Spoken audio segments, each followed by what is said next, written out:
last years of the 19th century, that human affairs were being watched from the timeless worlds of space.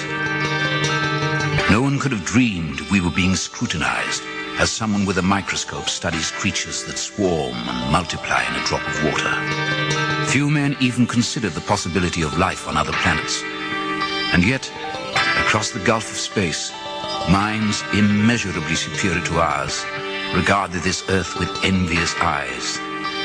And slowly and surely, they drew their plans against us.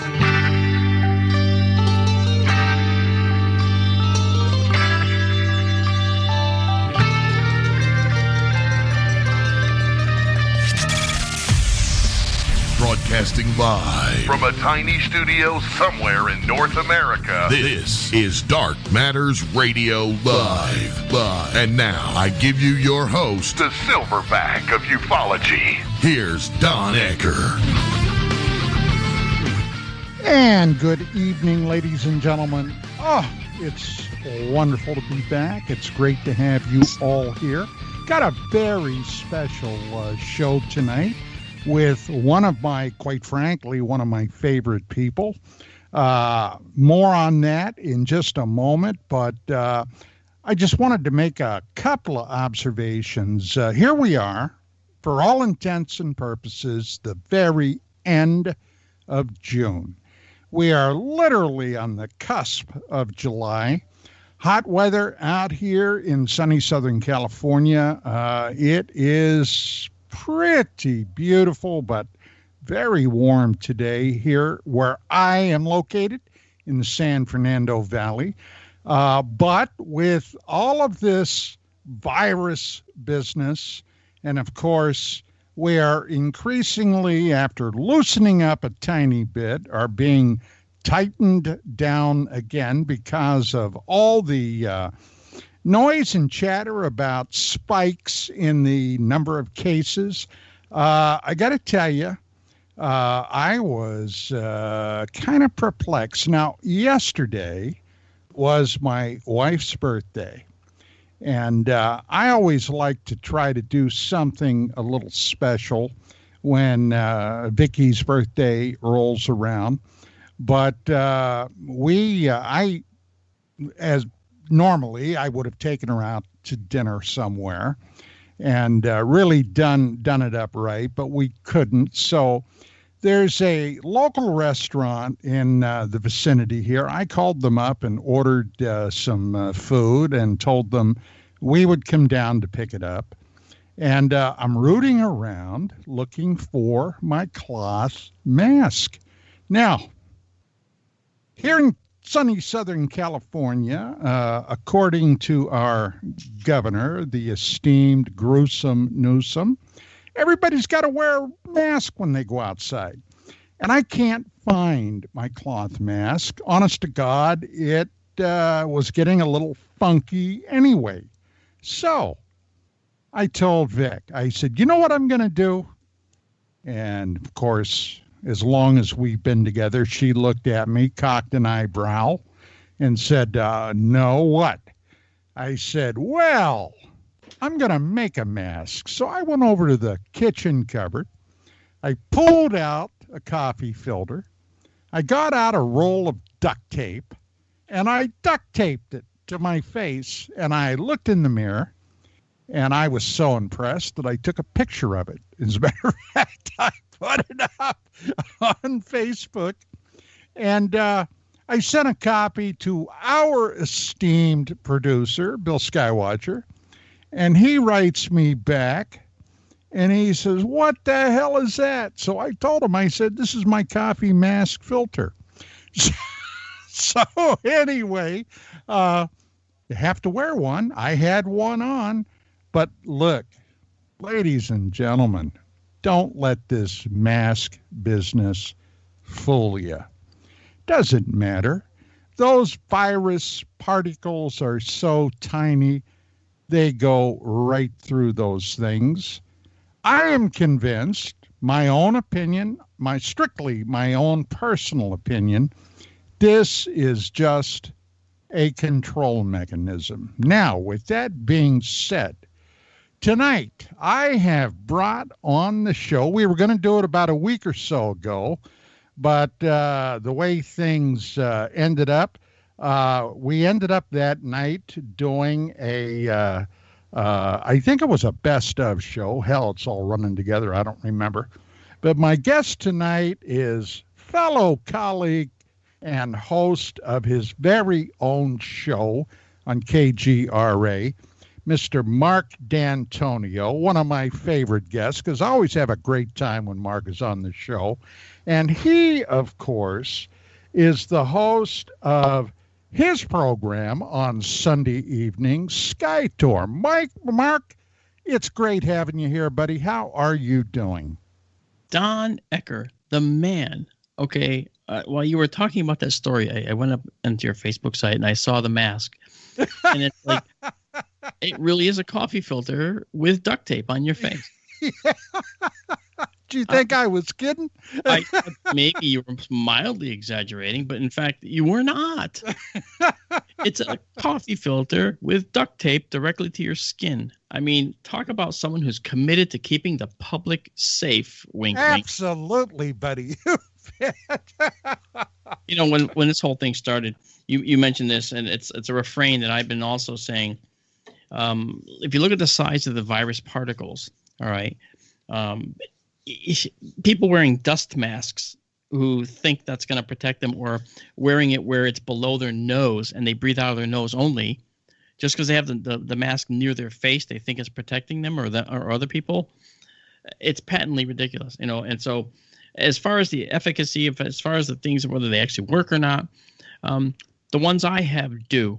I have full organic respirators that I use in my visual effects shop. I wear those every time I paint. They keep out bacteria. They keep out viruses. They keep out other organic contaminants and organic paint fumes. I could lean into a jar of Bondo and sniff and inhale deeply and not smell a thing. Now, that's because of the fact that these masks work so well. So if anyone really, really, really wants to protect other people and themselves, that's the kind of mask that they would use. Where do you get those at, by the way? Well, I have like 5 of them here, and I bought them over the years, and then I bought extra filters. So I have 1, 2, 3, 4. I got 5. You know, and I got them at Home Depot. I got them at Lowe's. I got them online. And this was well before the virus thing hit. When that hit, all of a sudden, these things are gold, and you can't get them. It's like, wow. Well, I guess I could sell each of mine for about $150. I'd never do that, though, because I don't think that's fair when people do that just because you need it to survive, you know. So I've offered them to people and said, here, I got new filters. We can use alcohol to, you know, protect and clean the rubber part of it. And you can wear these until after it's over, kind of a thing. But, hey, you know what? I can only do that 4 times, you know. But the thing is, what you said is very true. You know, the virus particles are not stopped by your coffee filter or by a rag, you know, that's pulled up like a bandana pulled up over their noses. All that it does is it stops the gross fluid particles from getting out of you and onto someone else. That's all it's for. It can't stop you from inhaling a disease. And one other thing, too, that I want to mention, people say they're afraid to fly because flying, you breathe all that recycled air. Well, guess what, Don? It's a myth that airline air is unsafe and recirculated. Now, let me clarify. Yes, it's recirculated, but guess what? So is the urine on the space station, and they turn that into drinking water. Okay? Now, no one complains about that because it's purified, right? Well, in the same way, airline air, when you're breathing, it goes in, and the inlets actually pull in the air, and it goes through multi-stage HEPA filters that get rid of bacteria and viruses. The cleanest air on the planet is probably what's coming out of that nozzle on the jet over your head. Well, I have not personally flown since before 9/11 happened. Okay, it's been that long. But I go back to flying. As a matter of fact, my very first airplane flight took place in very early January of 1970. And back in those days, do you know what was hugely different than today, Mark? Well, I mean, you're talking about commercial? Yeah. Oh, besides the fact that you didn't have security to go on a plane, basically, you could walk on pretty much. Yeah. Yeah. But you could smoke on the airplane. Yeah. Oh, but no, only in the smoking section. Right. However, you could smoke, but you're right about those filters. Now here, usually in those days, probably I would guess somewhere between 70 and 75, perhaps even a bit more percent of everybody on those airplanes smoked. Yeah. Yeah. That was a lot of people. Now imagine being in that tube for a couple of hours and everybody is puffing away. Yeah. So, yeah, that was a whole different time. That's right. And only the air that got pulled into the inlets was actually purified. The rest of it just floated around the cabin, and that's why you always smelled it. All it takes is a flight attendant walking from the front to the back of the plane to drag a whole bunch of it back there with you. Yeah. Into yeah. So, yeah, but that's the thing, just so people understand. Airline air on those planes, and I don't have stock in airlines. No, I just got off a plane the other day. Airline air is cleaner than most office buildings, honestly. So if you're in an office building and you think you're breathing clean air, well, guess what? A plane's air is even cleaner, and they cycle through passengers every single stop. So, and like I said, if you don't believe me, you don't have to listen to me. Look it up. Is Google it. Google it. By God, Google it. Giggle and Google. Yeah. So how are you, Don? Things going well for you?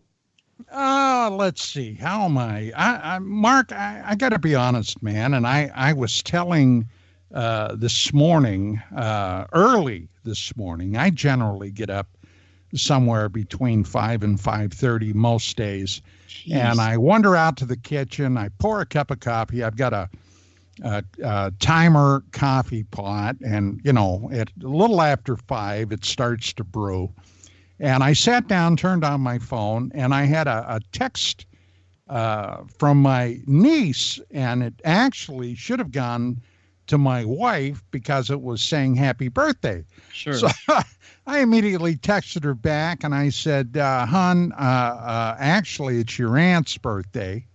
And she said, oh, yeah, I know. She wrote me back. I know. I sent it by mistake. So anyway, we're chatting. And she said, so how you been? And I said, well, honey, to tell you the truth, I am so freaking bored. It's beyond belief. And Mark, that's how I'm doing, buddy. I am bored. Yeah, you've got quarantine fatigue, or maybe you need to start drinking and have a quarantini. Yeah, now there's an idea. Yeah.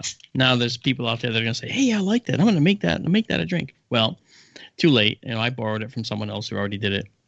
Yeah. Okay. All right. What's the basis for? What do you put in it? It's a martini, but you call it a quarantini. So there. And I don't even drink martinis. I don't even drink. So I don't even know what a martini is really made of. I know there's an olive. Well, it's either gin or it's vodka. Now, I guess it all depends upon your taste. I've had both, and I got to tell you, if I were going to have a martini, it would have to be a vodka martini. But that's me. Yeah. Well, I just I'll tell you right now, my business, the model making side of my business, where I work for the Navy a lot, that has picked up like you can't believe. I've got a board here with 1, 2, 3, 4, 8 or 9 projects on it. And I would rather have only 2 or 3 projects. I hate, and I mean that now, I don't use that word often. I hate having work on based on the fact that people are frightened and in their homes. Yeah.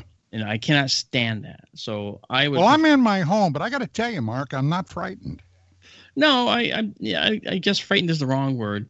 But I guess because people are told by authorities they have to do this home quarantining stuff and that and so forth, and not congregate.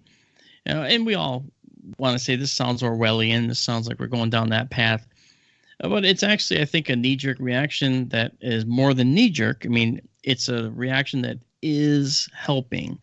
And I don't want to, try to underestimate the fact that it is helping. People wearing masks, even coffee filters, duct taped to their face, will help protect others from anything you may have. But they won't protect you from what they... You know why coffee filters are so cool to use? Because they're cheap and they're practically nothing, and you get millions of them in a bag. Well, okay, but that's not what I had in mind. Because when you get back from your errand, you can peel it off your mug and you can use it to make a pot of coffee. You got a win-win. Oh, yeah. You know what? I'll pass on that. I don't drink coffee either. I'm so boring. Okay. Let's. You're the photographic expert for MUFON, the Mutual UFO Network, and you've been banging around this field for a long time. Yeah. So let's do a little phenomena UFO thing, okay? Okay. Today is the 26th. 2 days ago was June 24th, and I'm sure you know what that date is a memory of, right? An anniversary? June 24th? Yeah. Is it the... Okay, I'm not going to embarrass you. Yeah, it wouldn't embarrass me anyway. If I forgot something, I forgot something. I don't have any problem with that.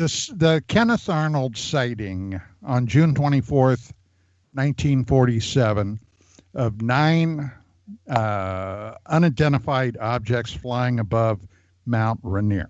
Yeah, I look at current and future attempts to find things. I don't actually, go back in history. I have to struggle to remember when Roswell actually happened sometimes, because to me, those are in the past, so far in the past that I don't think we can glean anything new from those cases. But, I understand people, it is history, and I'm not going to deny that at all. And I'm a history wonk. Okay. But with that being said, the other day on the 24th, like I said, I was up early in the morning, came out, got my coffee, sat down, turned on my cell phone, and I got a thing from Facebook. Hey, 3 years ago, this was your thing you put up there. You know what I'm talking about, right? Facebook will send you those things, usually a photograph or something. Well, that's not what it was. It was something that I had put up a few years ago on Facebook, because it was on the anniversary of the Air Force's report on Roswell, quote unquote, case closed. Now, when that happened back in 1997, my wife and I were still publishing UFO magazine. I had been called up by the people at MSNBC, and they wanted to know if I would come over and be interviewed about it, because that was the day the Air Force was holding their press conference releasing this case closed report. Mm-hmm. And I said, sure. So it was over in Burbank. I went over to Burbank, got in there. I was interviewed for a couple of shows. And as I'm being interviewed, Colonel John Haynes was the guy's name, was doing his dog and pony show for the press. Now, the Air Force very deceptively had not released copies of their report to the press. And one of the reasons I am convinced they didn't do that was simply because there were too many things in there that could result in very inconvenient questions being asked of the colonel. For example, they had a bunch of photographs in there from Air Force high altitude tests with parachutes and test dummies that took place around 1953. They had photographs of space probes taken from the early 70s. And in this mishmash of crap, all right, the Air Force was trying to explain the people of Roswell actually saw this kind of stuff and misidentified it as a flying saucer. All right. Yeah. And when somebody brought up to the colonel, well, how do you explain this? Those test dummies, for example, happened in 53, and this was 1947. Yeah. It was like 6 years later. How could those people get that confused? And he said, and I've never had anybody explain this to me, Mark, well, that's a problem we have with time compression. Oh, yeah. The that's when people start to remember things. You know, I've encountered this quite a bit, actually.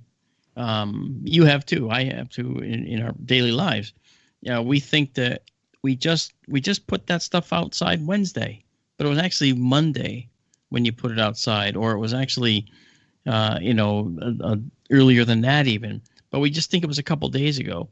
I think it's the human mind actually going past the present, because it's sort of an evolutionary trait that we only pay attention to the present, because when we were evolving, we were looking for threats from the present, and the past was over, you know.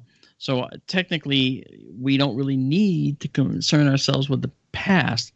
But once we became a history-keeping species, we started to do just that, and that leads to problems of this time compression, where you actually think that it was only a couple days ago, but it was a week ago. I just went. Look, I'm gonna have to agree to disagree with you. There are several dates in my head that will stick there forever. One of them, I was in 8th grade when President John F. Kennedy was murdered down in Dallas. Yep. That sticks in my head and has forever. Sure. April 2nd, 1972, when my camp got overrun by the North Vietnamese army and I got wounded. That ain't too, yeah. Yeah, that ain't going to leave my my memory anytime soon. No, but those people that were involved with the Roswell case, okay, when that happened around July the 4th or somewhere right there in that vicinity, yeah. I sincerely doubt that would have left, especially when the colonel of the 509th Bomb Group released a press release that the Air Force, the Army Air Force, caught themselves a flying saucer. Yeah, that was the Sacramento Bee. I think that it actually ran that too. I mean, it was like in July of 1947. They actually ran an article saying that a captured, disc had been found on the ranch in New Mexico, right? So isn't that what it was? Yeah. Yeah, and I don't disagree. And when it's traumatic stuff, we all remember that. Okay, like for me, I'll never forget the end of January 1986. Do you remember what that was? Yes, the Challenger. That's right. Now, I had actually applied for that teacher in space position. And I actually had a senator that was helping me get to the right people to at least get my name into the mix. And I had the oddest thing happen to me, and I pulled out right away. And I was driving up to Worcester, Massachusetts, to see somebody. And there was an ad on a billboard for the Chevy Celebrity station wagon. Remember those cars? Not offhand, Mark. No. A Chevy Celebrity. And it said, America's newest space shuttle. And I looked at the billboard and I said, well, how is that selling the car? The car is like engulfed in flames. It was. And I got, when I got to my destination, I actually called someone and said, I can't believe this looked like that.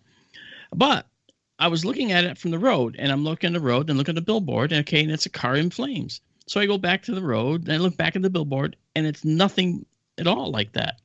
It was a family who was smiling, because they're always smiling in cars, because we love to drive our cars, you see. And they're all smiling and happy, and it was a typical, stereotypical family, sickeningly sweet, stereotypical family they used to put in the billboards.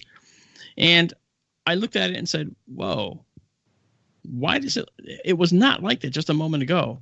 A moment ago, this car was literally in flames, and it actually spooked me. And I didn't pursue it anymore. I called the senator that was helping me, and I said, look, you know what, I'm going to pull out, I'd like to remove my name from consideration, please. I had been an intern in Washington, so I had an opportunity, you know, and I pulled out. And I don't know why I did. I felt like I was stupid for doing so. I watched the Challenger go up, you know, initially, and then I walked out because I had a really bad feeling about it. And it was a Travelers Insurance Company where I was working at the time. And I was the only one in my cubicle. Everyone else was around this TV watching TV. And I sat there almost frightened that something bad was going to happen. And then someone came around the corner and said, Mark, you're not going to believe this. The shuttle blew up. And I went, yeah, Rich, right. His name was Rich. I said, Richie, we called him.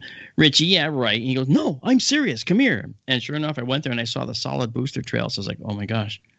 Yeah, I saw that in in real time. Yeah. I was taking some computer college classes at that time, Mark, and I was at home. I was working on something for my class, and I had that on, and I saw it, and boy, I'll tell you what, that just dropped me through the floor. Hey, we are at our first break. So we're going to take that first break. Ladies and gentlemen, this is Dark Matters Radio tonight, heard exclusively on KGRA. My very special guest and my friend, Mr. Marc Dantonio, and I will be back. Stick around.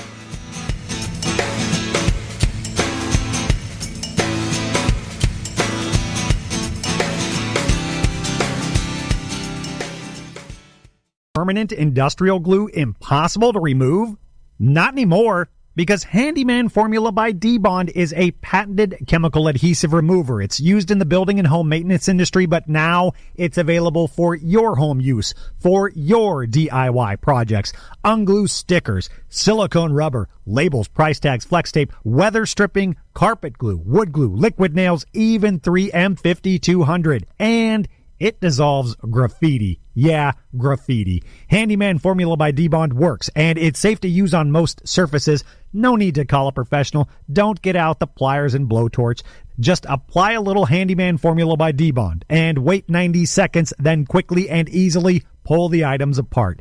Get unstuck. Visit dbondhandymanformula.com. That's dbondhandymanformula.com or call 561-575-4200. Handyman Formula by D-Bond. Hi, folks. It's troubling times, and fear is pushing emotions, which in turn pushes health the wrong direction. Do you ever get an ache because life is uneasy? Try Life Change Tea at getthetea.com. Life Change Tea works on your digestive tract, helping to move food through quicker and comfortably so your health is spot on. Life Change Tea may not help with world issues, but it will help with your digestive issues.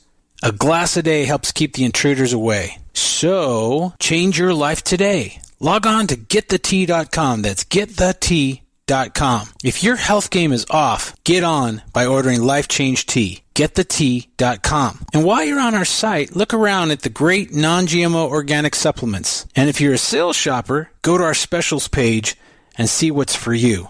I've been drinking the tea for 12 years, and I'm sure glad for its health benefits. Again, that's getthetea.com. Getthetea.com.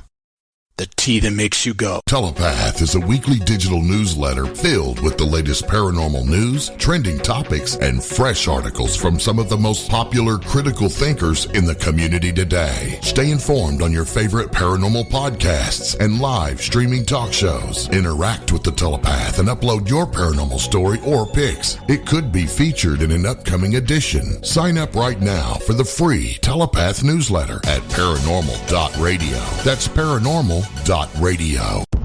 Are you intrigued by Paranormal Talk Radio? You'll love the new Paranormal Radio app from TalkStream Live. You'll find a great selection of talk shows covering UFOs, ghosts, strange phenomena, and much more. Download the Paranormal Radio app now and start listening to the very best in paranormal talk entertainment, including the network you're listening to right now, the Paranormal Radio app. Free in Google Play and the iOS App Store. You listen to us, and we listen to you. And so does the CIA. KGRAradio.com.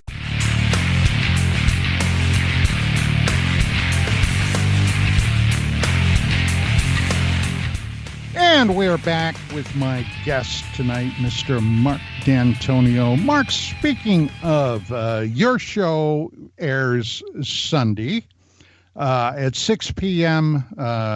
Pacific time, right? I think that's correct. It's 5 p.m. if you're 3 hours, right? So we're 8 to 10. Okay. That's it. Yeah, I'm confusing. You're in Mountain Time. It's okay. I'm confusing Commander Cobra because his show immediately precedes yours. But at any rate, what do you got coming up this next week? This weekend I was joking around with our esteemed producer. I have not written the show yet, but then again, I usually write it on Saturdays, and then we do it on Sundays. And there's a lot of things that have happened, really interesting. Detections by the LIGO, Laser Interferometric Gravitational Wave Observatory detectors. There's 2 of them in the United States and a counterpart over in Italy. Some interesting detections there, which kind of tell us more stuff about black holes. Well, I just read something about what appears to be a collision between a black hole and another object that was actually considered to be much smaller than anticipated. There was some chatter that it possibly was a neutron star. Are you familiar with that? I am. That's one of the things. Basically, it was something that was unusual in size, and the black hole collided with it. And basically, it's saying that the size of this object was the weird thing. So when the black hole collides with other things, typically, the black holes will collide with, say, other black holes or maybe a neutron star.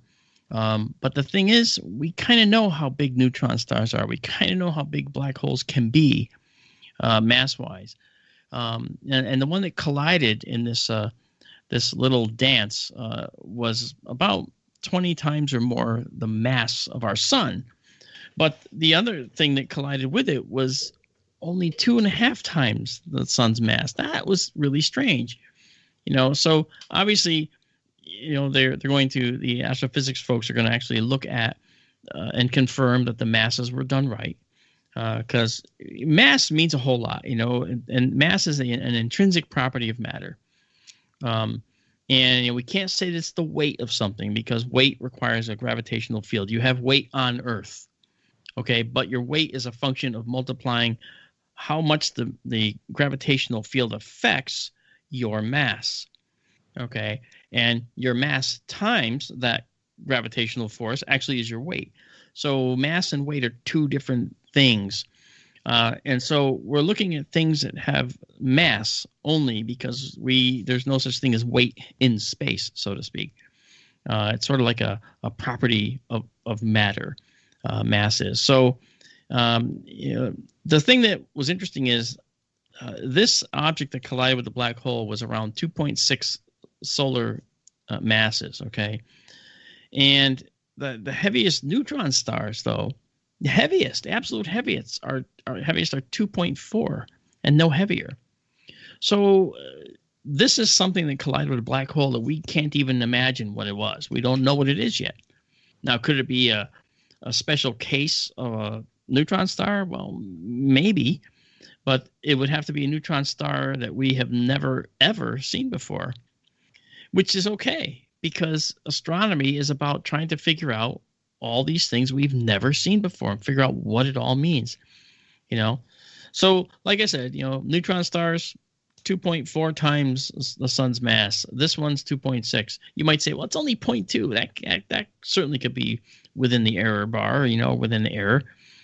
Well, yes and no. I mean, we're actually pretty good at this. We're pretty good at calculating masses. And so it wouldn't be released until it was actually vetted and checked over and over many times to make sure that this mass was correct. You see what I mean? You know, I have a question to bounce at you about black holes. Now, I love science fiction. Okay, I really, really do.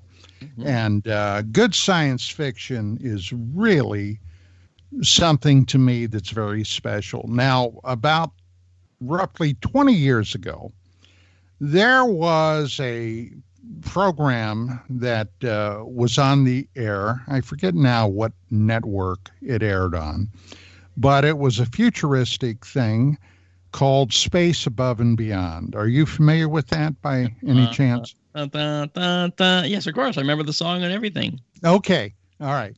Now, in one of those episodes, there was a guy that was caught by the gravitational field of a black hole. And it ended up sucking him right in. Okay. Yeah. Now, here's my question. How close must one be, or how far before that would be a worry? Where, in other words, how far out would a black hole, not that we have to worry about it these days, as far as, you know, you and I know, we don't have anything capable of reaching a black hole. But yes. If we did. Well, I mean, the thing that we care about with a black hole isn't so much how far away we have to be, but we have to worry about the radius of this black hole, and that's going to be based on the mass of the black hole.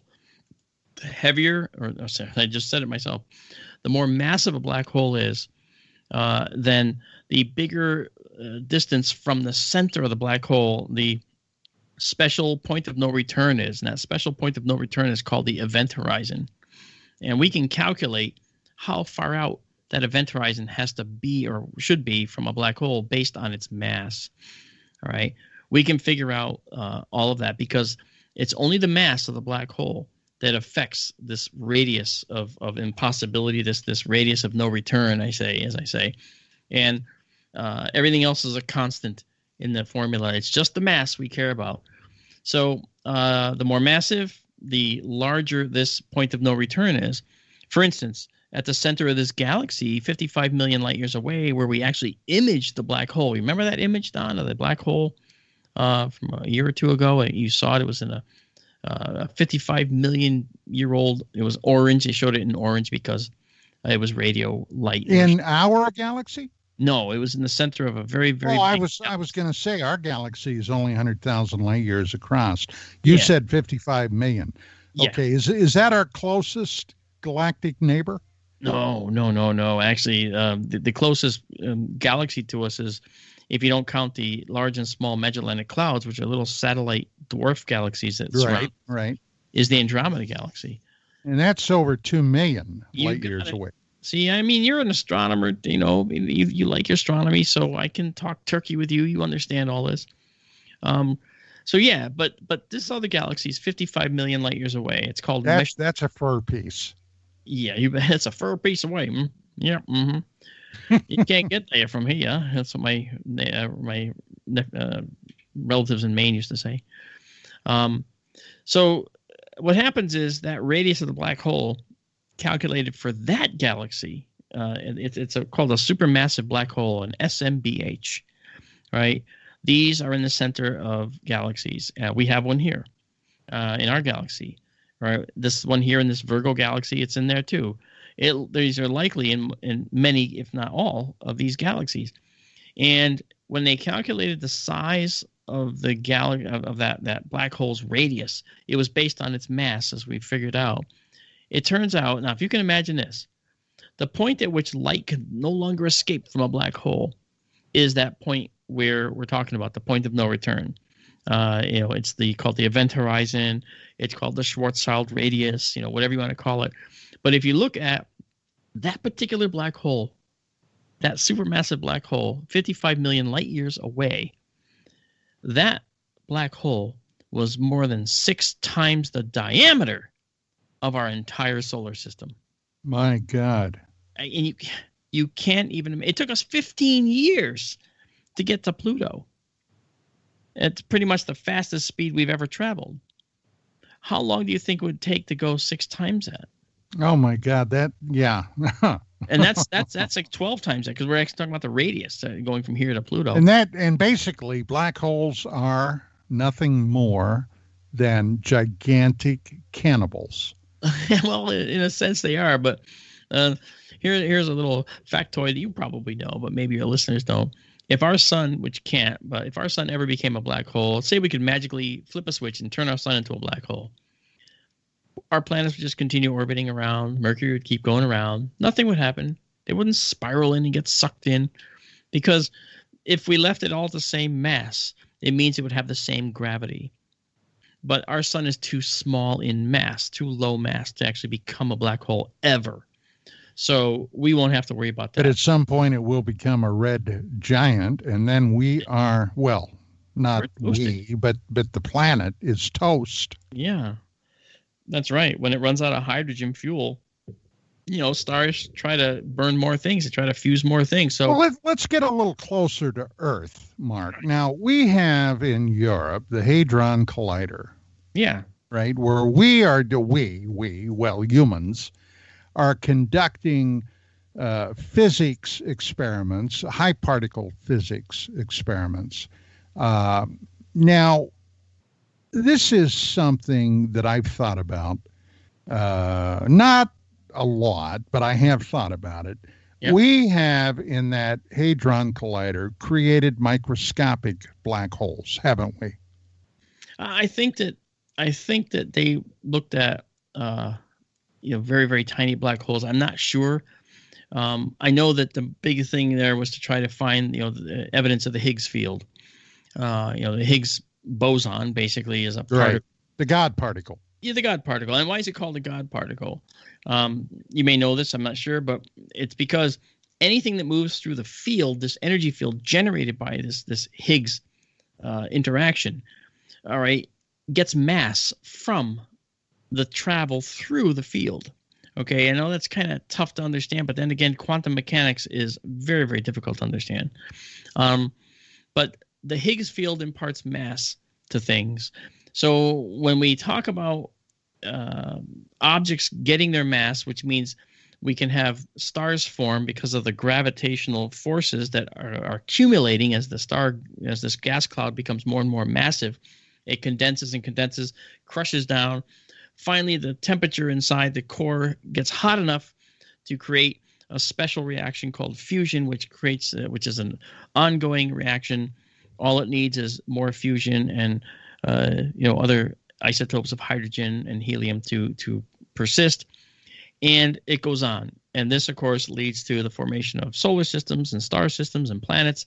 So that's why it's called the God particle, because without it, particles and other objects could never gain mass.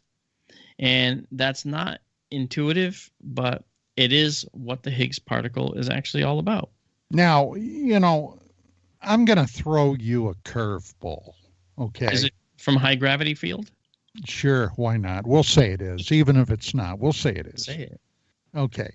So I've got a friend. As a matter of fact, I've been trying to get back in touch with him because I want to bring him on the show. He has written a number of books. This is a guy that has been involved for well over a decade and a half, perhaps even 2 decades, in following the money trail, if you will, of intelligence machinations, and especially as concerned with phenomena. And when I'm talking about phenomena, I'm talking about unidentified aerial phenomena, unidentified submersible phenomena.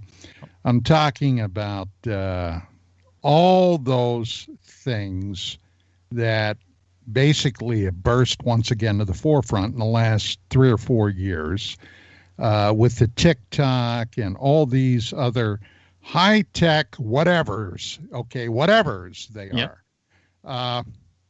So he's written several books, which basically were taken from, he has a huge website with some really fascinating stuff up there on all of this. He has interfaced with all the usual suspects, people like Pandolfi, people like Kit Green, people like Christopher Mellon, people like you see what I'm saying? All these people that have been involved, especially in intelligence, CIA, NSA, NRO, all these alphabet agencies. Now, one of the books that he wrote is titled Quantum of Strangeness. Now, I have copies of all of those books, and I found them about a year or so ago to be invaluable when the Eric Davis Thomas Wilson leak happened, which Eric Davis, of course, was part of Robert Bigelow's NIDS organization. Okay. Wilson was the former director of the Defense Intelligence Agency. More on that in a moment. But it turns out that according to his research in Quantum of Strangeness, he has identified quite a few individuals that are highly concerned about quantum mechanics, quantum physics, what they have been trying to do from the standpoint of weaponizing some of this, and fear, Mark, that we could inadvertently open up a dimensional fissure. And if we do, what might transpire from that? To and include, okay, the destruction of the entire planet. Now, this is pretty heavy-duty stuff, okay? A lot of it, as far as I'm concerned, I mean, I'm a dilettante when it comes to this. I have no background in the physics or science. I wouldn't know applesauce from chocolate pudding if it came to that.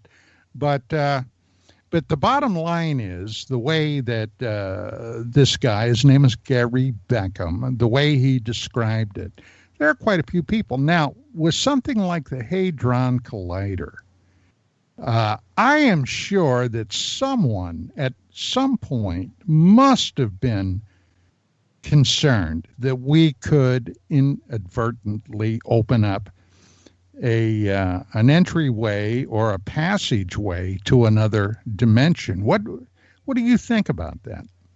I can't take it off the table because I don't understand all of the things that they're doing at CERN. But I can say that most of the reactions, if not all the reactions so far that have occurred there, occur in milliseconds. They accelerate particles to high speeds in opposite directions, and then when they collide, almost light speed, right? Well, yeah. I mean, and they get these particles up to this. They can't, the physical particles. You can't put these. You can't send these things to faster than light at all. And going at light speed, I don't believe is what they're doing either. But when you actually send them to very fast velocities around this ring, and then you do the opposite direction, you send particles going the other way, you collide. And when they collide, the way they collide, bounce off, and shatter basically from each other gives us clues as to new particles. Now, these, we're talking about absolutely tiny, minuscule amounts of mass that are actually being collided here. Now, particle accelerators are doing this job, obviously, but the bigger ones can make faster particle movements and can actually track better collisions. And so I think that the danger is probably unfounded, that they can create a disaster for planet Earth. I'm sure in your mind you're thinking, what if they make a micro black hole and it eats another black hole, and they make, like, say they make 1 million black holes by accident, and they all come together and they all eat each other. Now we've got this monsterish black hole, say the size of, whatever, it might be, and could that cause damage? Could it eat the Hadron Collider, then the Earth, then the core? I mean, the thing is that these micro black holes, they're actually out there in the universe as it is. They're not something that we actually have any control of out there. Now, if we create one here, one of the things that happens is they actually evaporate very fast. The black holes do evaporate, by the way, so especially if they're smaller. And obviously, when you think about black holes, you think of only very, very massive stars that create black holes. So the concept of a micro black hole is a bit of I won't say it's a misnomer, but it's actually an issue with trying to figure out what exactly is going on in a micro black hole versus a full-size black hole. Now, micro black holes are quantum state black holes. That means that they're minis. Okay, they're also not fully proven, actually. And so when quantum mechanics and quantum effects are actually measured, sometimes you can look at these things and say, well, these things might be caused by a weird interaction in the quantum world that we can call a black hole. And that's something that is, well, I would say on the table, but they're not really things that we actually have to worry about. Okay, so again, because they evaporate so quickly, I'm not too worried about them doing any damage to Mother Earth. I'm more worried about the freighters crossing the Pacific and the Atlantic every day, spewing oil and stuff like that, and garbage that gets caught up in the Pacific Ocean, out in the garbage gyre, for instance, that big swirling pattern of garbage. And I'm more concerned with Laysan Island, which is a far northwestern Hawaiian chain there, and Laysan is covered with garbage, and it's because of our inability to control our waste. So I'm not worried about mini black holes, to be honest. Well, okay, all right, that is understandable, but there was something else that was being discussed: brand worlds. In other words, I guess you would have to say another universe that is mere millimeters from us, but it's in a different dimension. I'm sure you are familiar with the concept of brand worlds. Well, if I do, I actually can't understand that. Sorry, I can't understand that word you said. You say gram? Brand, B-R-A-N, brand worlds. Oh, yeah, I've actually never heard that, believe it or not. Oh, okay. All right. Okay. Well, you can talk about it, and I'll see what I can. Well, yeah. Basically, it is and in what he was talking about, and this was something that some of these high octane physicists were discussing. Basically, there was some.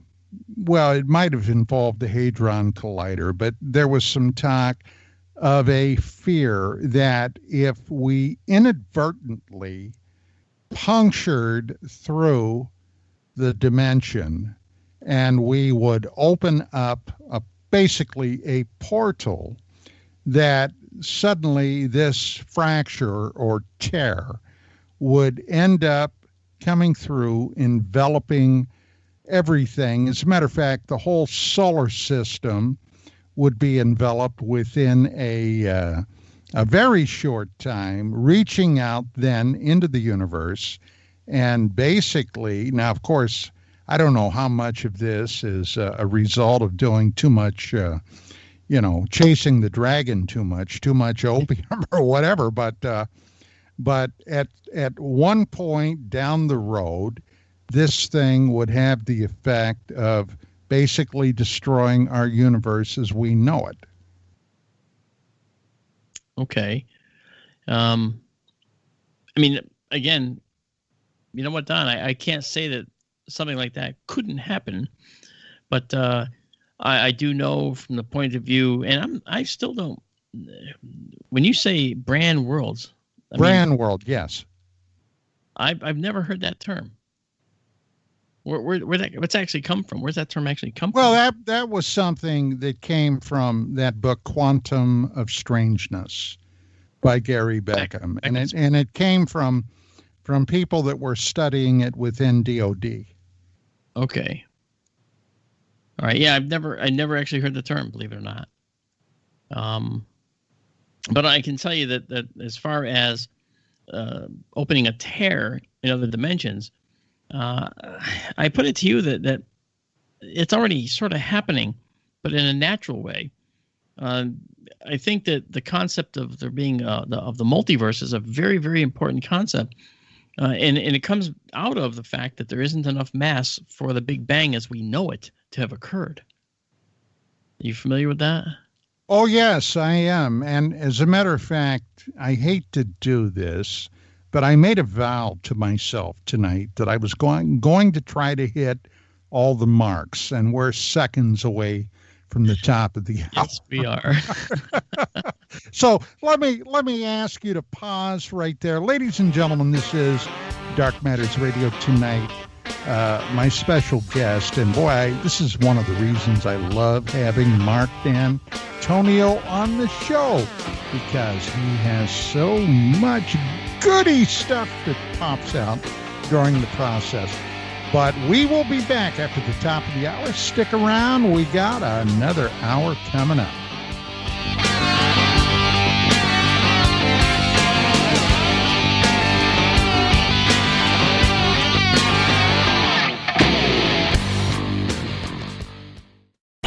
Okay, nurse, let's get this man to the ER stat. Right away, doctor. We see this every day. Heart attack or angina pain due to blocked and clogged arteries. Chelation can remove obstructions or blockages from arteries and help avoid painful and expensive surgery. Now there's Angioprim. It's a liquid oral chelation product that you take with juice. You start to feel the results fast. Angioprim increases blood flow all over the body, and that means more energy and strength to take on the day with less aches and pains. 60 years of research has gone into chelation, and Angioprim is the result. A safe and easy way to unblock your veins and arteries from buildup that slow circulation. Paging Dr. Jones. Please report to the emergency room right away. Log on now to angioprim.com. That's ANGIOPRIM.com. Or to speak with a trained consultant. Give Angioprim a call at 954-882-7221. That's 954-882-7221.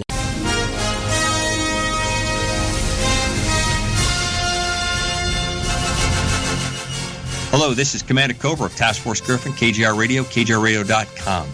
And I need you to be a member like myself of the People's Mosquito and help rebuild and fly this great aircraft. I have 3 friends here today also who are going to ask you the same thing. Consider becoming a member of the People's Mosquito. Hello, I'm John Lilly. I'm the Managing Director of the People's Mosquito, and I'd like you to donate or support our flying program. Hi, I'm Ross Sharp. I'm the Director of Engineering of the People's Mosquito, and I'd like you to help us rebuild this magnificent aircraft. Hi, I'm Bill Ramsey. I'm the Operations Director and Tame Pilot of the People's Mosquito. I need you to join us and become my wingman. Join all of us and be a supporter of the People's Mosquito program. Thanks. Hey, is that a new music app? Yeah, check it out. Surfer Music Discovery. It links to thousands of online stations, but the twist is you see the song names and artists that are now playing live. That's different. No guessing. Looks like a waterfall of music. So many formats. Rock, oldies, country, R&B, jazz, and a whole lot more. How's that spelled? Surfer. S-U-R-F-R. Is it expensive? It's free. No need to sign up or sign in. Get the Surfer Music app free from Google Play or the App Store. Are you intrigued by Paranormal Talk Radio? You'll love the new Paranormal Radio app from TalkStream Live. You'll find a great selection of talk shows covering UFOs, ghosts, strange phenomena, and much more. Download the Paranormal Radio app now and start listening to the very best in paranormal talk entertainment, including the network you're listening to right now. The Paranormal Radio app, free in Google Play and the iOS App Store. Mainstream media's most wanted. KGRAradio.com.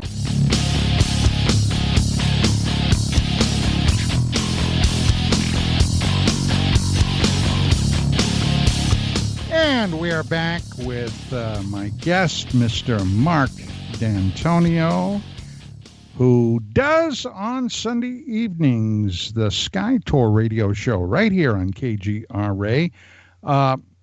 Mark, what we were talking about before we had to go to break, we were discussing some really high-level quantum mechanics and other, peripheral things around that. But you have worked, and I suppose still occasionally do work, with the U.S. Navy. I got to tell you, I was extremely jealous when you told me about your forays on naval nuclear submarines. That kind of blew my mind. I'm sure there's a heck of a lot that you can't even discuss, but having had a top security clearance with a crypto access myself when I was in the United States Army, believe me, I understand. But one thing I wanted to bounce off you also is a paper that I wrote roughly a year ago. There was a tremendous blast that happened about a year ago that was originally announced by Richard Dolan, historian, UFO researcher, and so forth. Dolan became privy to some alleged correspondence that originally emanated from Dr. Edgar Mitchell, the sixth human being, American, that walked on the moon, Apollo 14.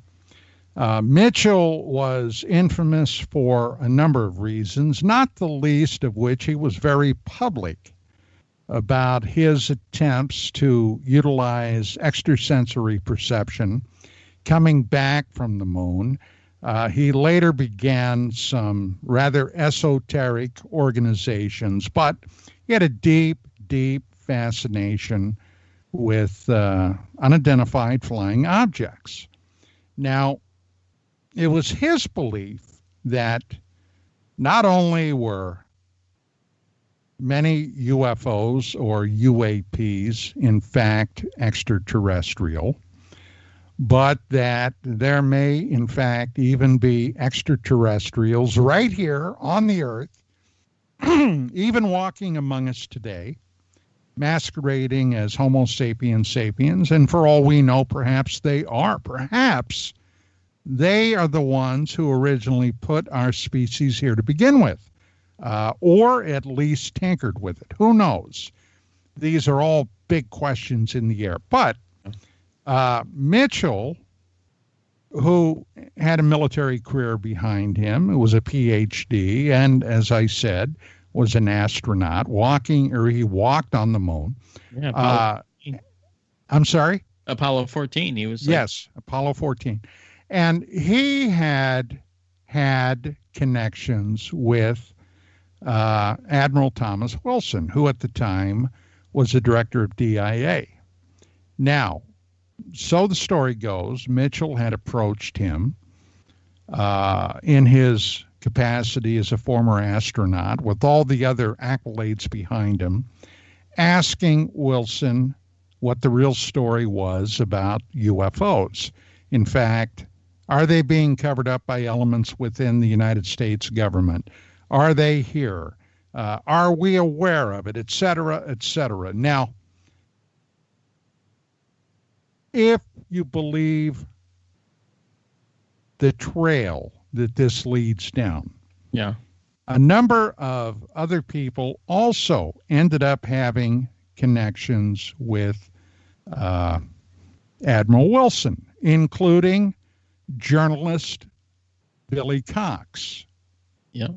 who interviewed Wilson back in the day. Now, why am I mentioning this? Very, very recently, and I'm gonna discuss for those who don't know what the Davis Wilson document is all about. If you're not familiar with it, Wilson in the Pentagon began making some inquiries about UFOs. We'll call them UFOs. There are other acronyms that others are using now, but if we say UFO, we all know what we're talking about. Yeah.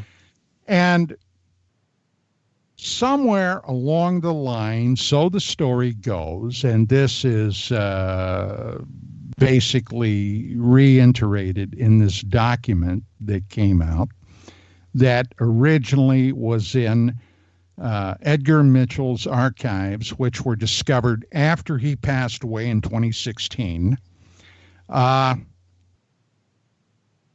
Wilson discovered that somebody out here on the West Coast, an aerospace corporation, a big one, allegedly, and let me stress the allegedly, had their hands on recovered technology that was believed to come from an extraterrestrial source. Now, he, as the director of the Defense Intelligence Agency, contacted these people. And these people told him that none of this could be discussed over a telephone, but if he came out to the West Coast, they would talk to him. So Wilson made arrangements, according to this document, flew out to the West Coast, was taken to a security vault where he then asked them questions about this. And in so many words, they told him that he, regardless of his rank, regardless of the fact he was a director of the DIA, did not have a need to know.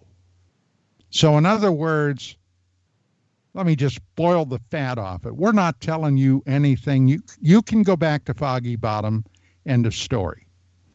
Well, accordingly, if this is true, that's what he did. And he was highly incensed. He got back. He was bound and determined to kick up a fuss. And somebody pulled Wilson aside and asked him, Admiral, do you enjoy those stars on your shoulder? Are you looking forward to your pension? Because if you create this chaos here, you're in danger of losing all of that.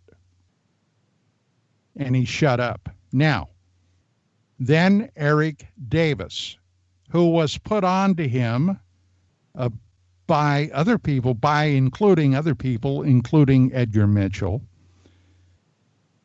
Wilson allegedly then was attending some type of conference in Las Vegas, Nevada, at EG&G, and according to the documents Eric Davis wrote, he in fact agreed to meet Davis in the parking lot where they had roughly an hour chat.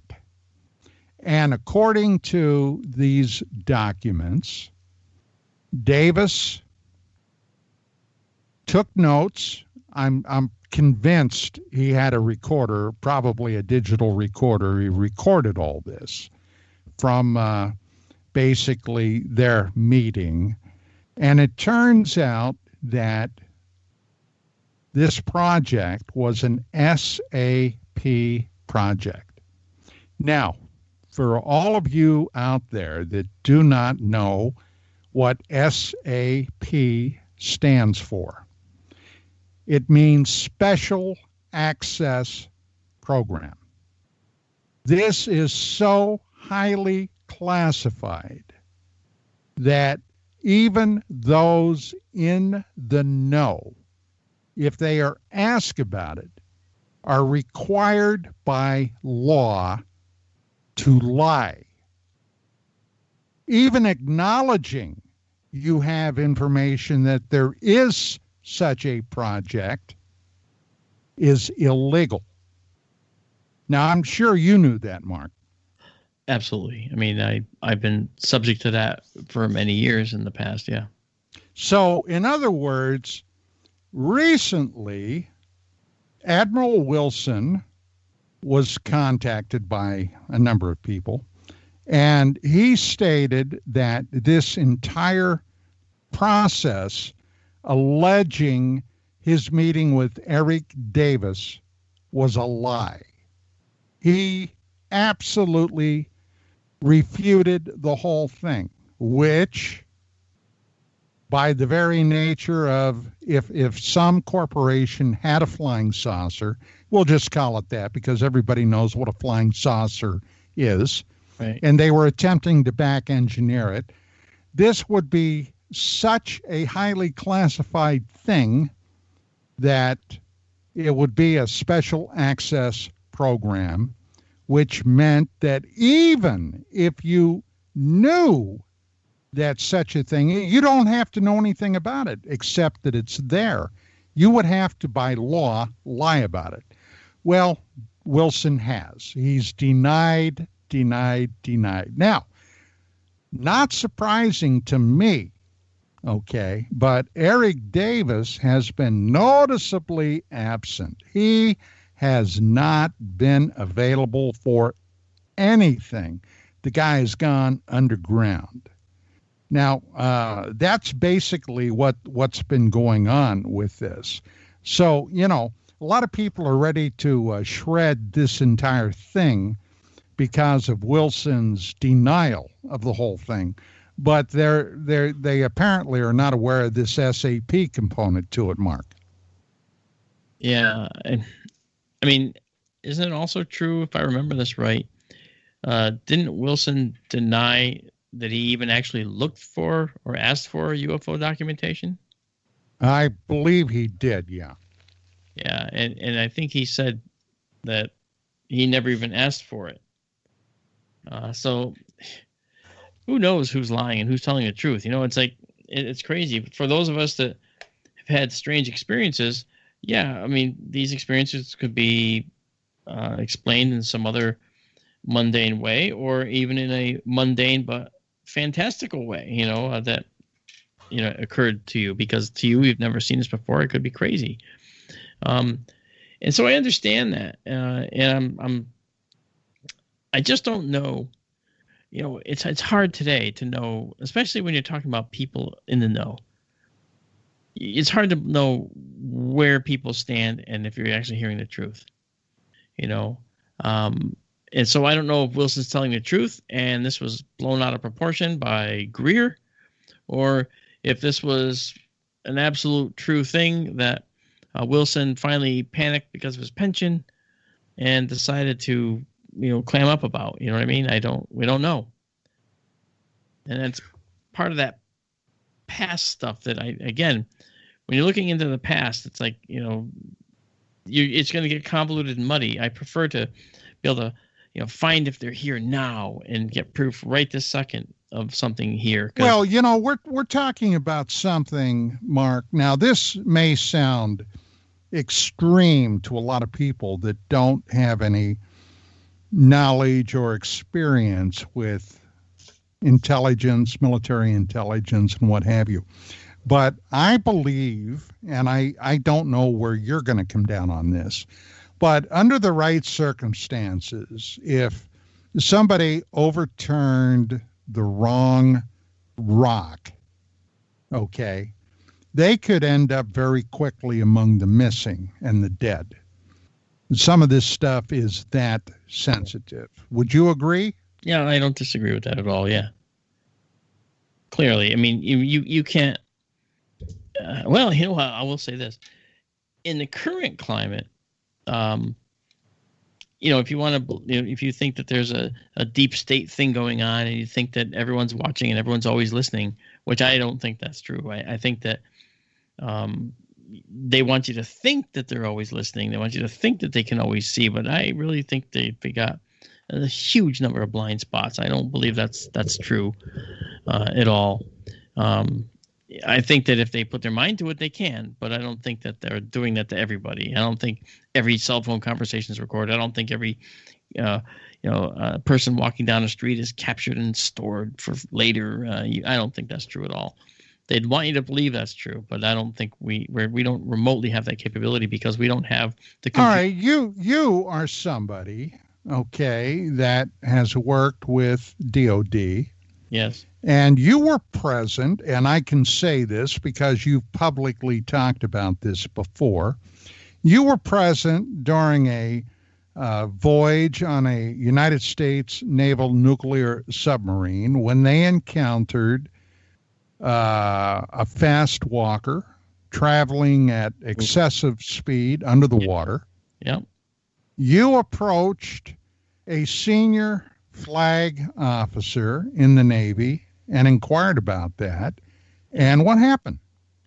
Well, first of all, on the boat, I asked the XO, the executive officer, if I could help him with this because I'm familiar with these fast movers, as they call them on that boat. They have different names on other boats, believe it or not. And he said, "You having a good trip so far?" I said, "Yes, sir, I am." He said, "Let's keep it that way."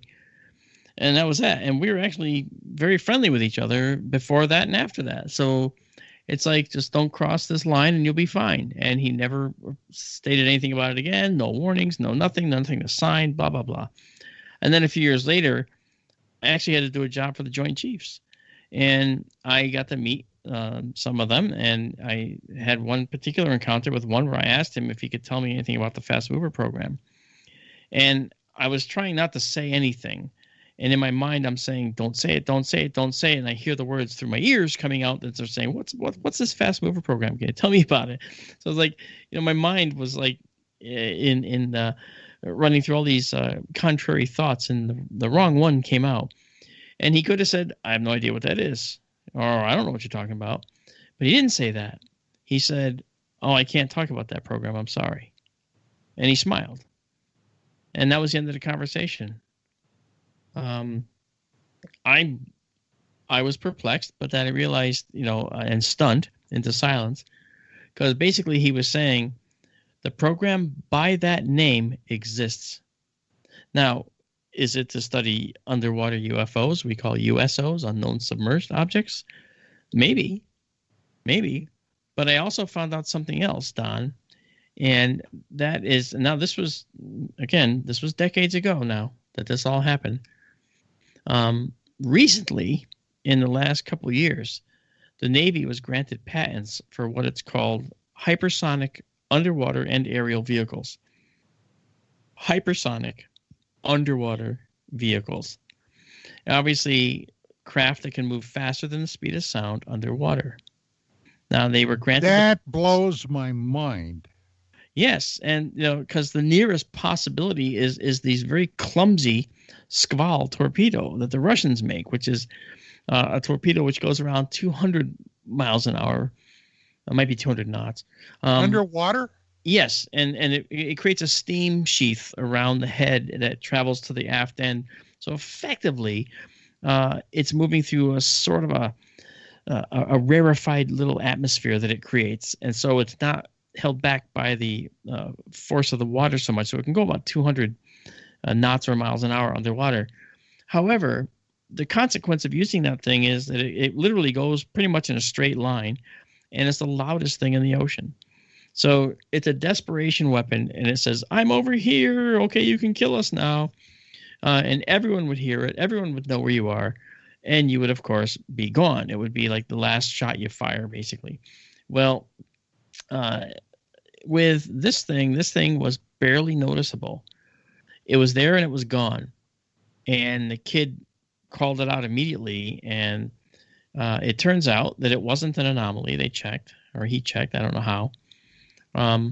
I couldn't see anything. I mean, I because the what's called the waterfall display was Greek to me at the time, which shows what the sonar readout is showing. And it was there and it was gone, and he figured out a range, a bearing, which I could not hear. And then he said the speed, but he was incredulous by the speed. And so he held his hands out, looking up at the XO, away from me. I was sitting to his left. He's looking to the right, looking up at the XO, who's looking down toward me or toward the kid. So I see the XO's face. I don't see the kid's face. But the kid says loud enough for me to hear. When the XO asked him how fast it was going, he goes, "Several hundred knots, sir." And the kid was like, "I don't know what to do." And he has his hands out like, "I don't know what to do with this." Sonar men are not supposed to have an unidentifiable contact. You're supposed to make it something. It has to go in a box. But he had no box for this. So the XO said, okay. And he goes, log it and dog it. So log it and then hide it, bury it, whatever those words dog it mean.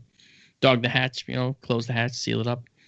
And that was what I experienced on the boat. And then when I saw the Joint Chiefs project come along, and I mentioned that, for them to say that, for one of the chiefs to actually tell me I can't talk about the program, that's a confirmation, because he knew about the trip I took. We talked about that would apparently then suggest it was not an SAP program.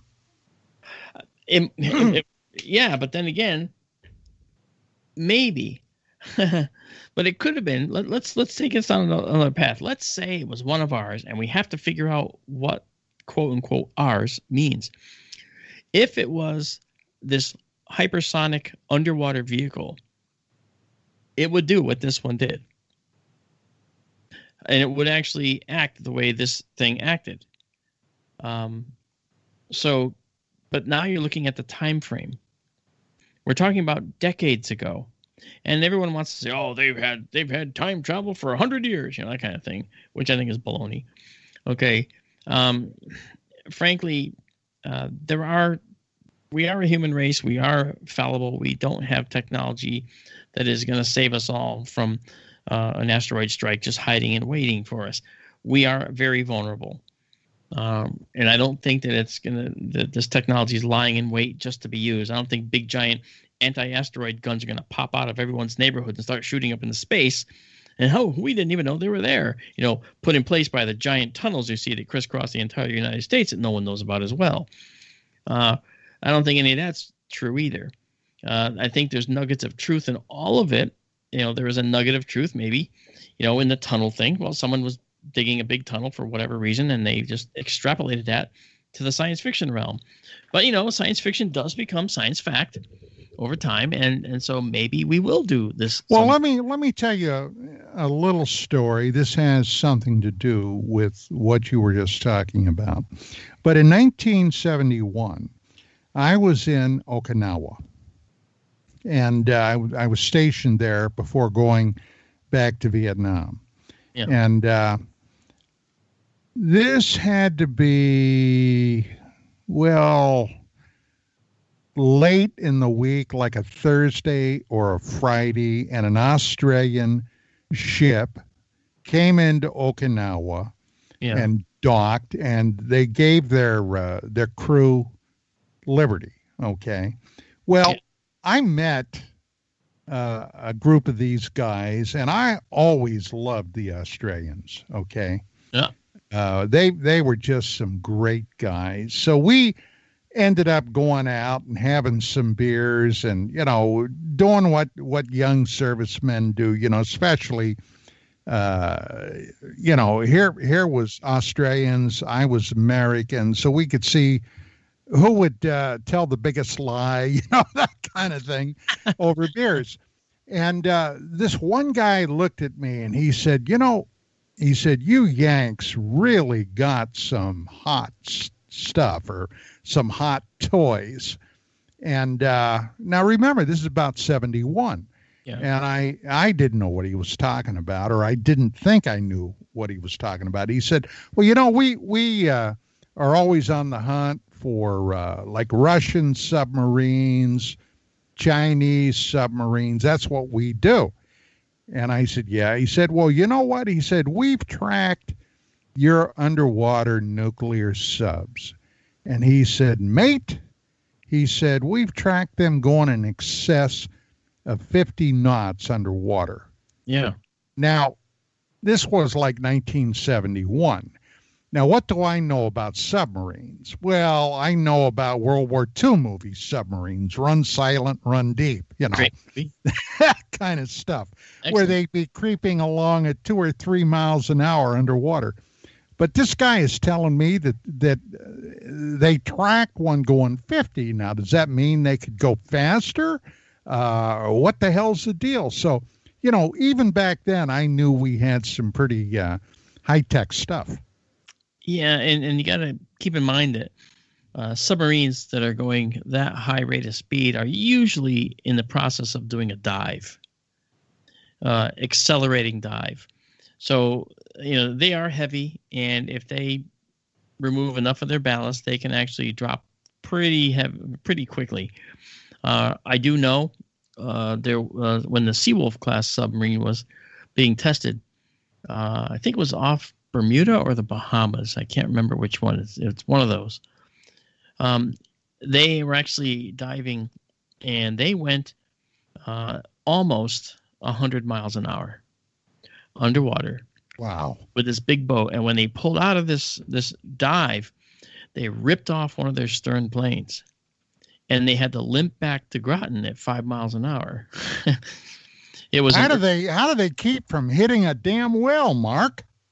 Well, that sonar man on that dive was probably sweating profusely because, every time they're listening for stuff, they, the slightest sound, it could just be, warmer water that they're listening to, and whatever it could be. It could be like something in the way. Now, if it hit a whale, that would have destroyed the sonar dome on those boats. Yeah, that would have been the end of the voyage. Look, we're at our last break. We got to take that. Ladies and gentlemen, this is Dark Matters Radio, and my special guest tonight, Mr. Marc Dantonio.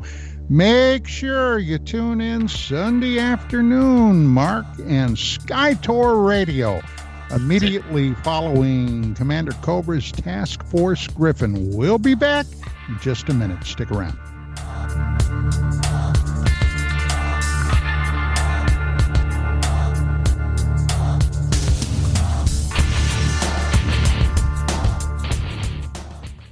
Hey, this check is wrong. I worked a holiday and 7 hours of overtime. Not getting paid correctly is a real pain. It could also hurt our boss if our company provides out-of-compliance checks. That's right, construction companies doing business with the government can get fined, or officials of the companies can go to jail if the checks aren't right. It's a law. The Davis-Bacon Act has 30 compliance issues for every check, but there is an easy way for construction companies to be in compliance. EMARS offers Compliant Client, a web-based system that finds and corrects all 30 of the possible out-of-compliance check issues. Users of Compliant Client report an 80% savings in time and money.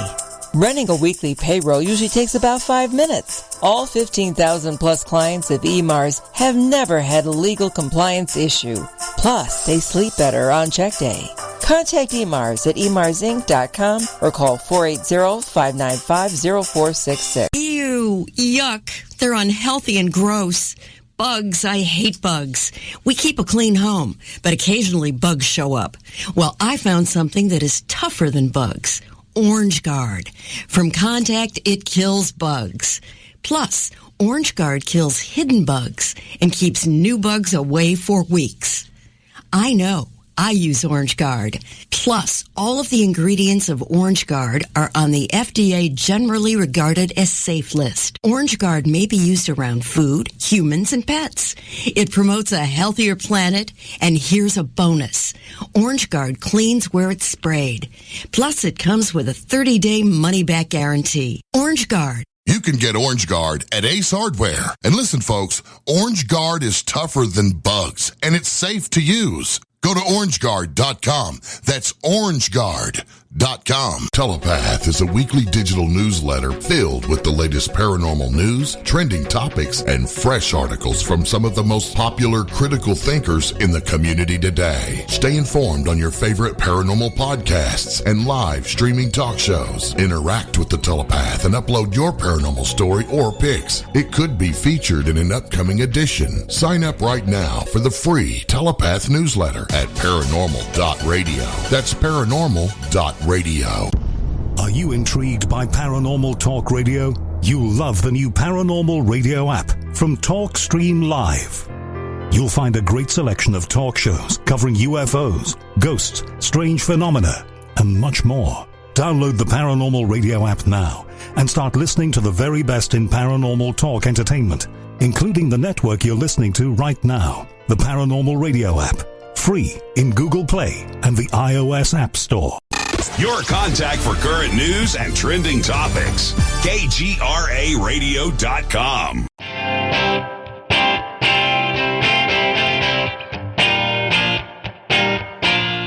And we are back with our very last segment. And during the break, Mr. Dantonio basically pointed me towards something that I actually had not heard about. Senator Marco Rubio apparently is inquiring about unidentified aerial phenomena. Mark, what do you know about that?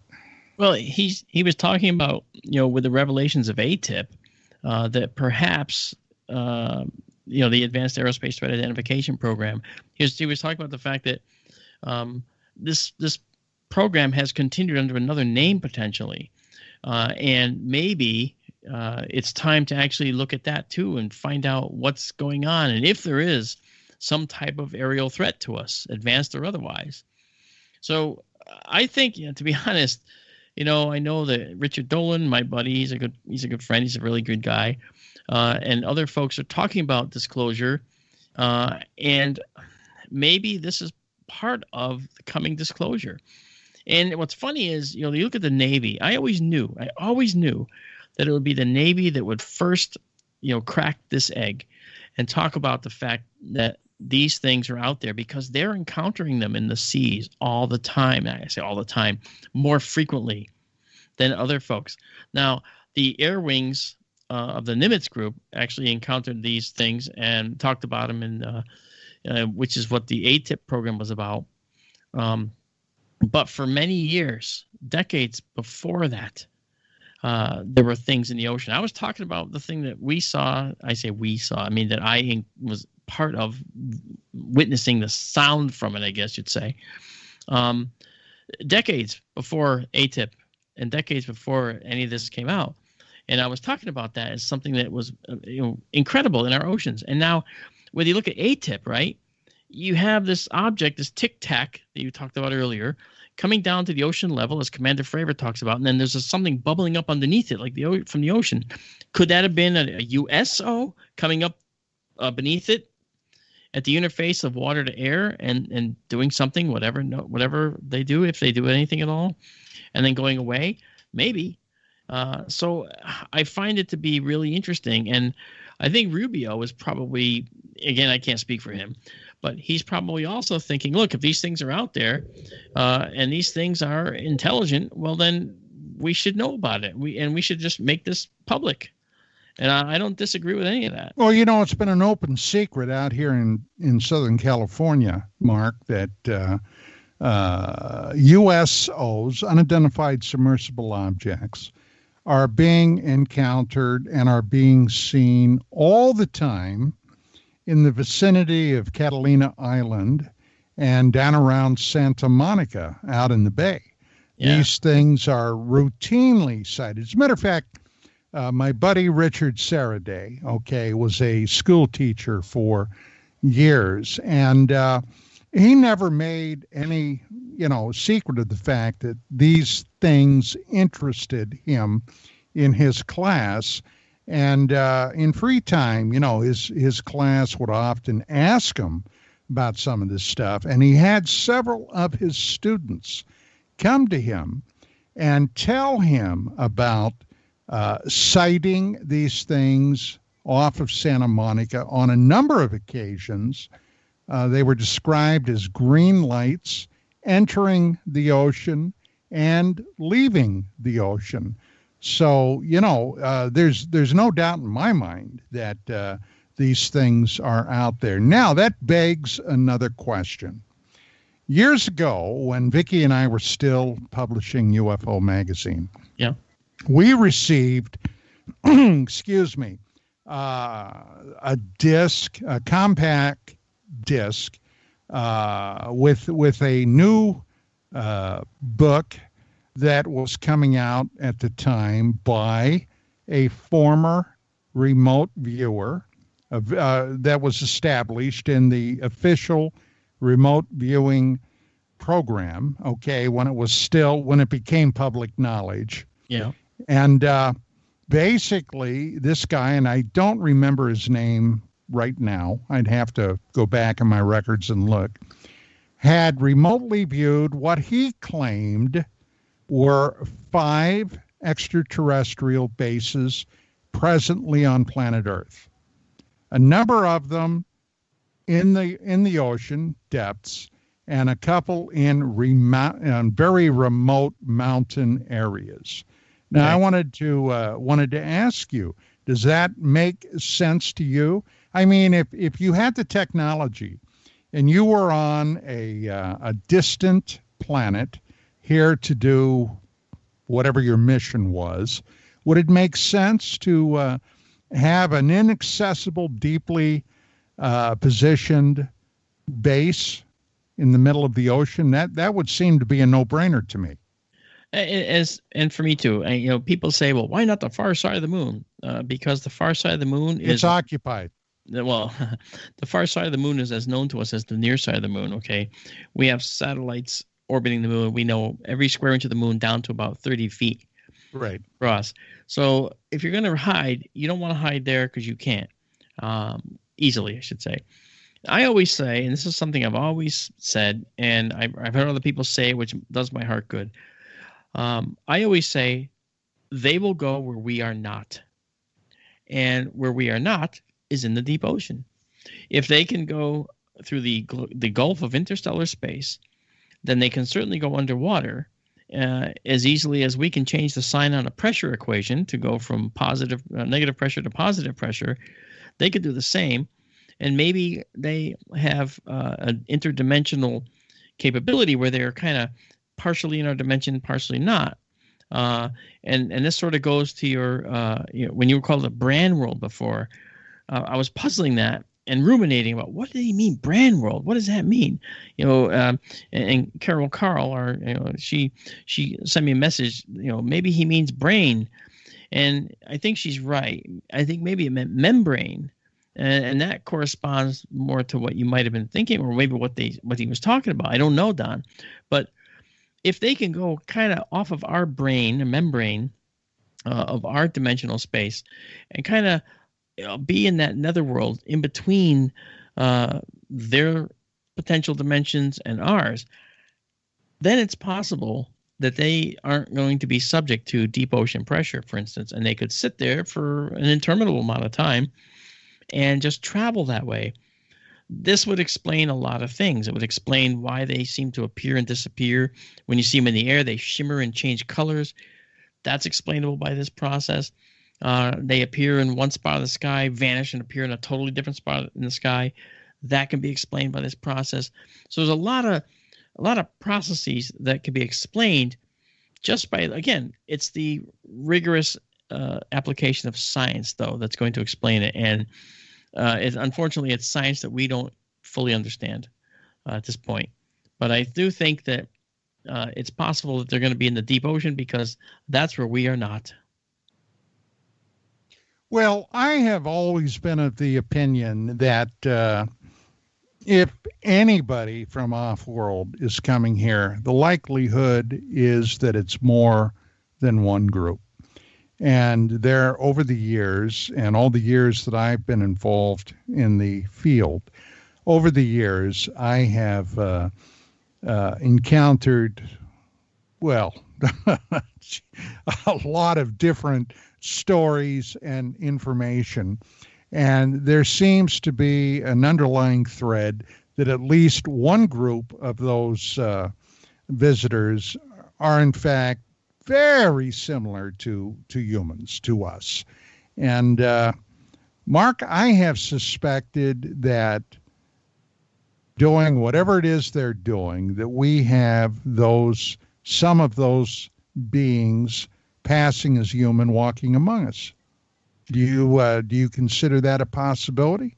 I do, and I'll tell you why. It really goes back to the formation of the planet. How about that?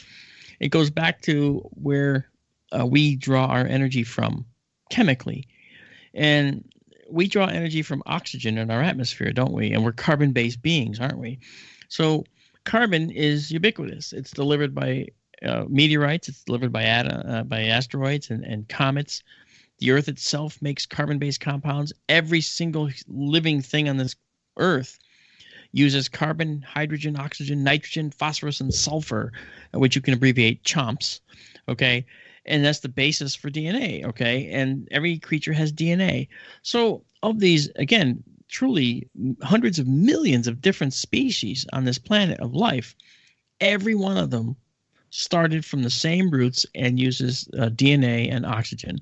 So therefore, the more advanced ones, like us and other animal creatures and other, even down to some, cellular levels, okay, some of these creatures are actually bilaterally symmetric. It's a term that it stands to be applied here because bilateral symmetry is, meaning we're even we're on the left or right side, we're symmetric about the center node of our bodies.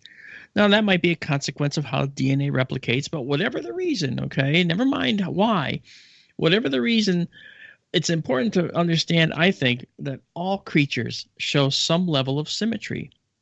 Why? Why don't we have pogo stick cows bouncing around on one leg? We don't. Okay?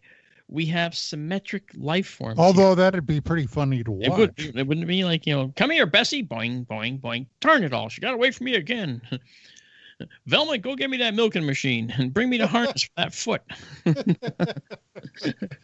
So, when you talk about, the symmetry of the life here, you have to think that other life forms are going to have a similar symmetry, but most likely, if they're carbon-based, then they're probably going to have DNA of a sort, and they're probably going to be based on the same symmetric formation that we are. Now, if that's the truth, it doesn't mean that all life forms are like that for certain, but think about it. What are the possibilities? Well, they're endless. Okay, if dinosaurs weren't rendered extinct, then maybe reptiles might become intelligent at some point. Perhaps there was a certain meat eater, a theropod called a troodon, which was actually getting smarter before the end came. Who knows where it could have gone? It could have gone nowhere, to a dead end, like many, genetic lineages.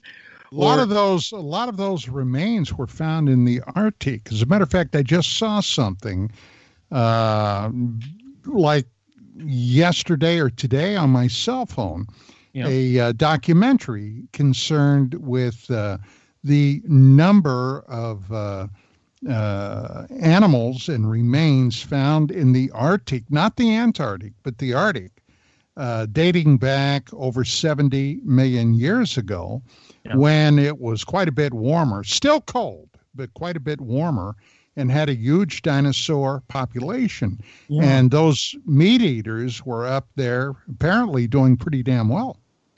Well, when you say up there, keep in mind that, the continents weren't up there at the time. They were actually in different places because they're on gigantic continental plates that have drifted on the mantle. So we're talking about continents that drifted into the northern climes, okay, but they weren't always in the northern climes. They were actually in tropical climes at one point and then just drifted that way. Okay, show off. No, I'm not trying to show off. I'm just trying I'm trying to help you out. Oh, that's funny.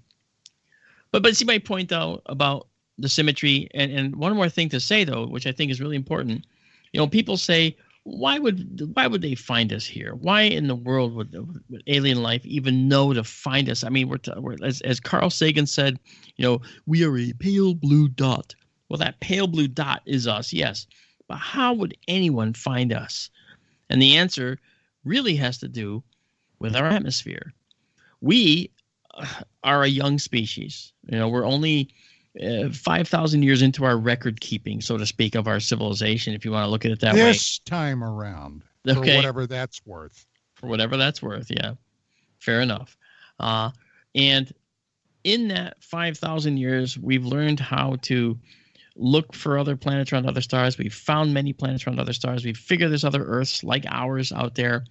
We're looking for other evidence that carbon-based life like us could survive out there elsewhere. And so, yeah, Mark, but there's a strong contingent that believe that it's highly likely that some of our biodiversity may have in fact come from the planet Mars. Something happened to Mars. That's true. Millions of years ago. That's and right. we have a lot of Mars laying right here on the planet today. We do. We do, actually. In fact, some of it you can find in Antarctica on the ice sheet. The permanent ice sheet, sometimes you can find Martian meteorites there.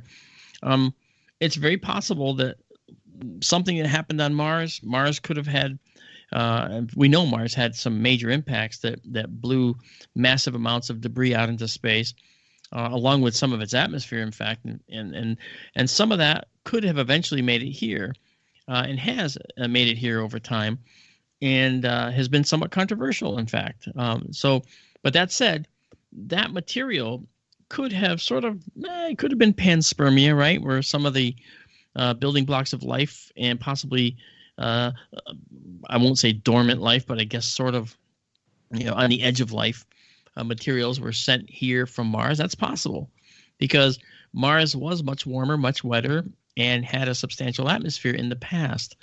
Now it doesn't so much, but it's possible that such a collision with Mars brought that stuff here.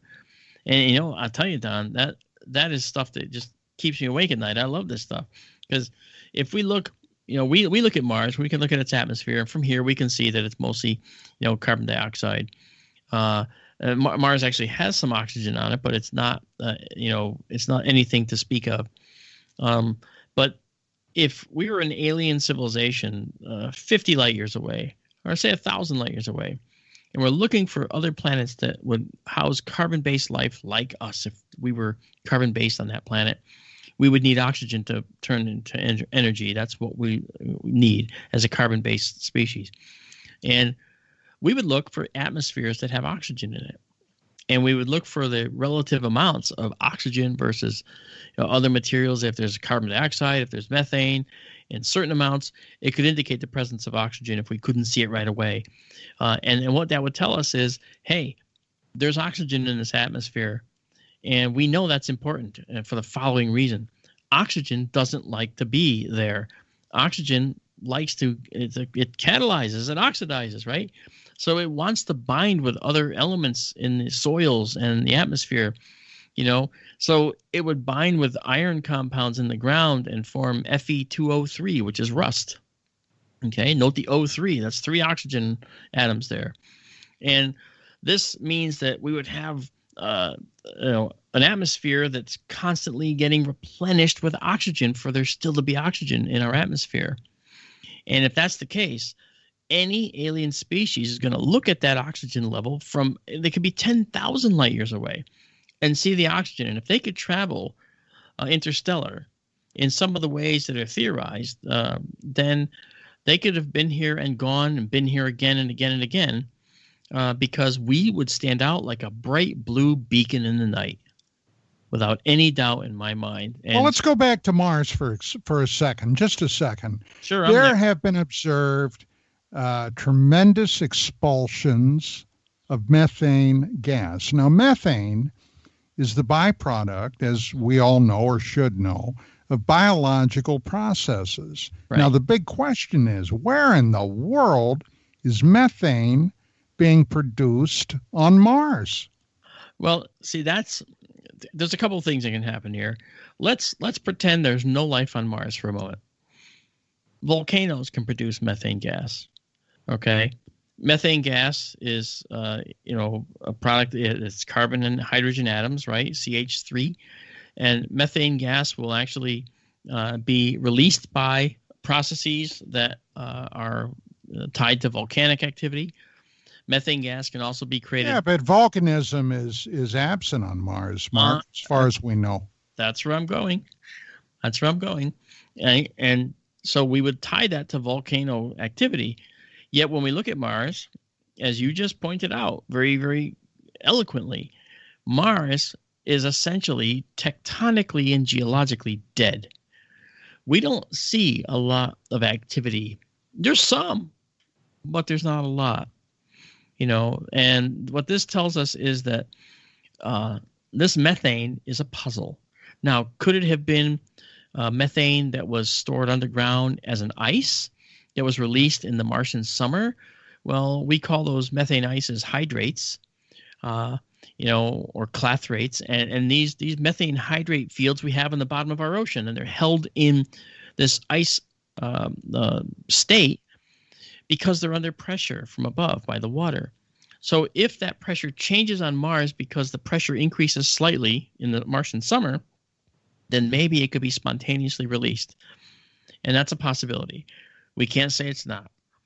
But it really is also, it's a byproduct of bacterial action as well. So is it possible that we're looking at Martian bacteria?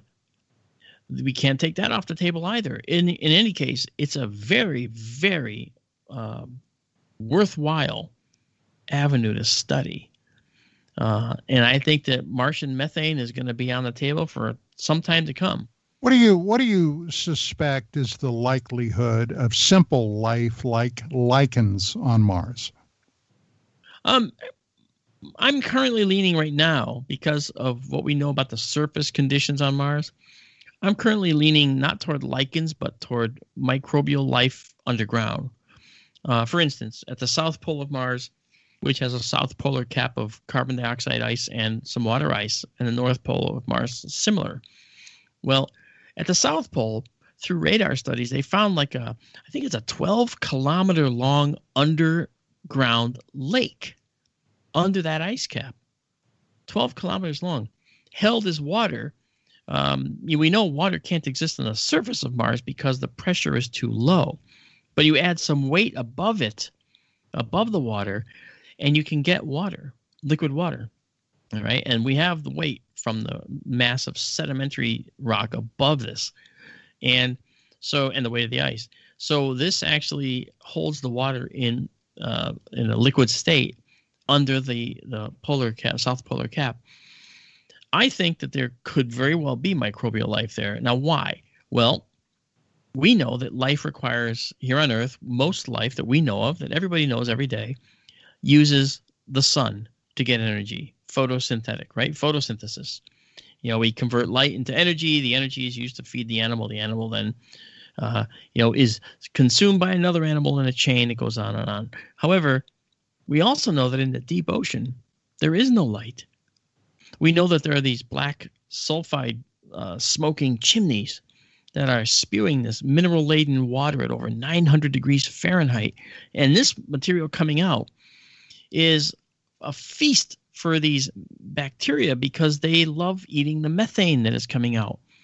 Remember, I talked about geologic processes. So they are methane gobblers.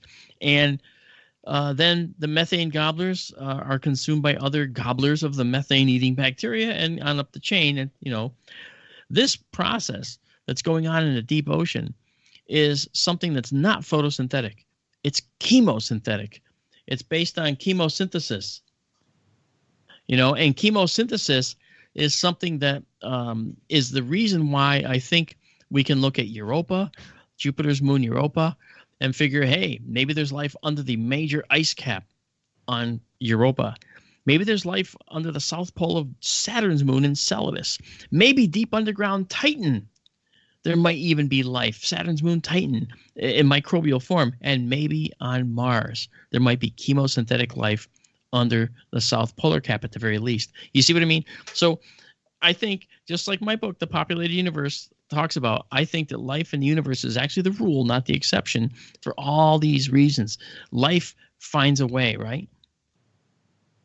Well, yeah. And I also agreed that I think we're going to find some form of life if and when we get to Mars. However, we'll definitely get back to the moon before we ever get to Mars. And we should, don't you think? Oh, yeah, absolutely. I mean, we should have never left the moon to begin with. But there's people that'll say we've never been there. And on the other hand, there's people that'll say we never left. Yeah. Well, that's true. But at any rate, what about the moon? Now, we're pushing right up to the top of the show here. Is there any possibility that even microscopic life in some form may be on the moon, Mark? I would have to say at this point, there's no evidence of it. Mars at least has the potential. The moon never seemed to have the potential. Mars did have a heavier atmosphere at one point, more massive, had water, extensive amounts of water.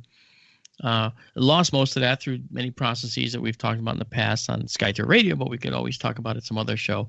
But the fact of the matter is that the moon never had any of that potential. I actually think that even though there's a lot of water on the moon, because it turns out water is actually almost everywhere we look on the universe, okay, except in the sun.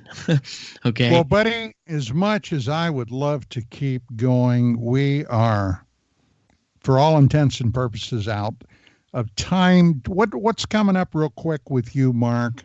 And do you have anything on your plate later in the summer, or what's going on? Well, we got Observatory number 2, SkyTour Radio, is on course on KGRA, as you mentioned, and that's Sunday nights 8 to 10. We have the book. I have the book, The Populated Universe, on Amazon. You can buy that anywhere. And then in the summer, we're actually I'm going to be back in Arizona on July 13th, and in the middle of July, actually, we're going to build the observatory for Observatory number 2 of SkyTour Livestream.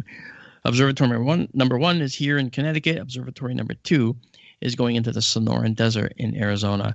Okay, buddy, that is it. We are out of time. Mark, I want to thank you so much. Thank you. This has genuinely been a delight. Next week, ladies and gentlemen, is the 4th of July holiday.